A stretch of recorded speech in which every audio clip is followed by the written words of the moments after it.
Call this beat Will Smith, cause it slaps hard. This guy in the chat asked, what made you get into coaching? Well, here's the honest to God story. And I talk about it a little bit in my No Girls For You book, but I'll elaborate here. So I was very bad at dating. And then when I was in college, there was a girl that I really, really liked. It was in my junior year of college. And I knew she had a crush on me. But by the time I realized that she had a crush on me, it was like too late to make the move because she'd been showing me throughout the course of the semester. Like she had literally been like, there'll be times where like, we were in the same theater class together. There'll be times where she would invite me back to her place late at night, mind you, to study with her while she'd make me like food, like spaghetti or chicken nuggets or whatever. And then as the night was winding up, she'd get into her pajamas and be like, well, I'm about to go to bed now. And I'd be like, okay, great. See you tomorrow. Didn't get it. So by the time I finally started to get it, I tried to ask her out. She was like, oh, well, I told her I liked her. And she was like, oh, well, I kind of knew you had a crush on me and blah, blah, blah, blah. And then from there on, crickets. She wouldn't talk to me. It was hard. We were in class together. She would ignore me. I got her a gift at the end of the semester and like, it was crap, man. It was just crap. So I took a semester off to do a touring theater play. And I was with 5 other guys in a van driving around the country doing this play. And that was the first time since my dad had died that I got to be around like a group of guys and see how they actually function. Because I was around mostly women. So a lot of my mannerisms, a lot of the ways that I talked and did vocal inflections, admittedly was kind of girly. And it's like, I liked women, but like they couldn't tell because the way I was acting. So like during that 5 months, I got to go out and study like these guys that were going to clubs and whatnot. And also I started studying people. Like that's where I found Doc Love, whose stuff is still, he's dead now, but his stuff is still great. Doc Love, David D'Angelo, a lot of these like pickup artist guys. And I wasn't trying to be like that guy that just picks up women and just leaves them. But I needed to know how to approach women and how to get them to like at least want to go on dates with me, you know? So I studied that for like the 5 months I was on the tour. Funny enough, when I got back from the tour, the girl that I've been crushing on, one of the things Doc Love had said is like, hey, if a girl's like ignoring you, just like ignore her back. Like just go no contact and don't talk to her and don't bug her and pester her and stuff like that. And lo and behold, it actually worked to where she got interested again. I totally messed that up also because again, it was new to me. So I wasn't aware that it was going to actually work. And I was like not in the habit of like doing the things that I needed to do to make those next moves. Like I remember when I got off the tour, she wrote me an email that I showed her on the show earlier in the year. And it was a note that said, hey, I really miss you. I hope your play was great. I look forward to seeing you again or whatever.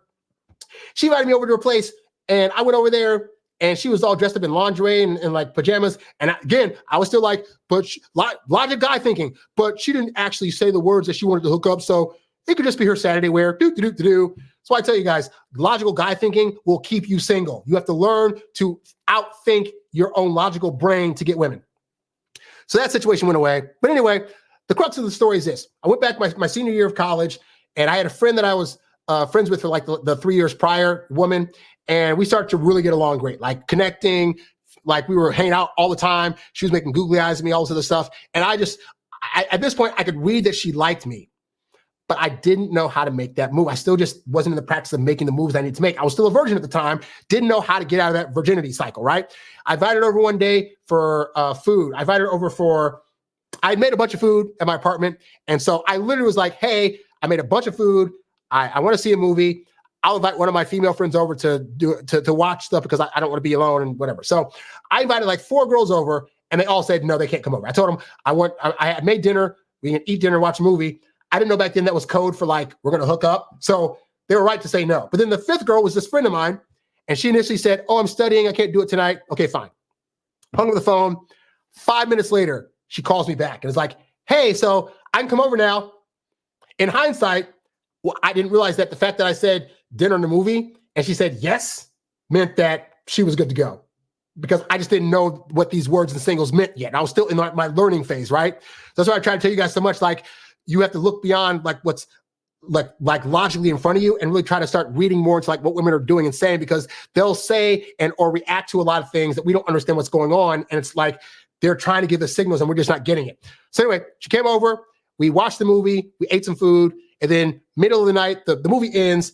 And at this point, I'm like, okay, so like the movie's over. Do you want to watch another movie? And her exact words to me were like, well, I have to get up early tomorrow. unless you don't mind like driving me back to campus. And my exact response was like, it's no big deal. We can watch this movie and that can take you right back to campus. Wasn't getting it. That was like, I can stay over longer. I need to be back by tomorrow morning so we can do some stuff. Didn't get that. So after that happened, and then I took her home, and then later on I was like, oh, she wanted to do stuff. Anyway, missed all that. Well, as a result of that, I didn't get a chance to get with her. And she ended up going back to her ex-boyfriend that she dated freshman year that was also in my friend circle. So I got to see her and him together quite often. And I got really depressed about it. And at that point, I just like lost it. Like I got depressed. I didn't even know I was going through depression at the time. But it wasn't so much losing her. It was the fact that I thought I learned everything I needed to know about dating and I still wasn't getting it. And so I stopped going to classes. I stopped doing my work as effectively. And so I ended up fucking up my senior year, all because I was depressed about a girl. And I was so distraught and just annoyed at the fact that like, that's what did it. Like a girl caused me to ruin me graduating from college. Now, to be fair, my mom, I had to call my mom and tell her, hey, because like I was working on a thesis. It wasn't going to get done. The computer crashed, so I couldn't finish it up. And I was like, I'm not passing. And I called my mom up and was like, hey, Mom, I'm not graduating this year. I failed out. And her response was, oh, well, you can always go back next year. I love my mom for that because I was beating myself up more than she was. So anyway, so that happened. And around this time, there was this movie that came out called Breaking All the Rules. It stars Jamie Foxx, Morris Chestnut. If you get a chance to see this movie, it will explain my entire origin story to you guys. It's called Breaking All the Rules. Jamie Foxx, Gabrielle Union's in it. It's a great movie. But in that movie, he's a guy that works at this publishing company, and his boss wants him to write a book about how to effectively fire people. And so what he does is he's going through, he had proposed to his girlfriend, the girlfriend leaves him, and so he's all depressed. But then more so, he's depressed about the fact that the way that she broke up with him was like not the right way. So he decides to write a book about the right way to break up with somebody. And I'm sitting there watching this movie and I'm just like, that's hilarious. That's a hilarious concept, writing a book about how to break up with somebody instead of how to get with them. Like, I wonder if I could write a book like that. And that's when I got the idea for my No Girls For You book, No Girls For You, The Ultimate Guide to Losing the Girl of Your Dreams. So if you get that book, just check out the book at the website. I think you can read a couple of chapters of it for free. But the book that I wrote is actually a book teaching guys how to lose women. And the entire book is just teaching guys why all the things that they think should work to get women actually cause you to lose women. So like I have a chapter in the book about like why not talking about sex will help you lose women, about why getting them gifts all the time will help you lose them. And it's a very, very funny book, but it's a way for guys to be able to read like, oh, okay, I do that, but that's why I shouldn't do that. That's funny. So I wrote that book, and then this is back in 2004 now. So I had a MySpace page where I could post up like dating advice from a guy that doesn't know how to date about how not to date. And I would just say, here's some dating advice to follow if you want to lose women. And also, here's my book. It costs $20. And people bought the book. And that's how I got started. Because at that point, I was like, people want to listen to what I have to say. Okay. So I started off giving advice on what not to do. But writing that book also kept me in check for like, okay, if I start doing any of these behaviors, you're going to lose the woman. So stop doing this. Up. You did the thing. We did this. Don't do that. And that actually helped me to start figuring out, okay, well, now I know what not to do. So now I can figure out what to do. And then over the course of years, I just got better at knowing what to do until I could get into relationships and dating. And then at the point that it started happening, what you'll find is this. At the point that you get into your 30s and 40s, it goes from like, you're trying to learn all these things to like, now you want to give back.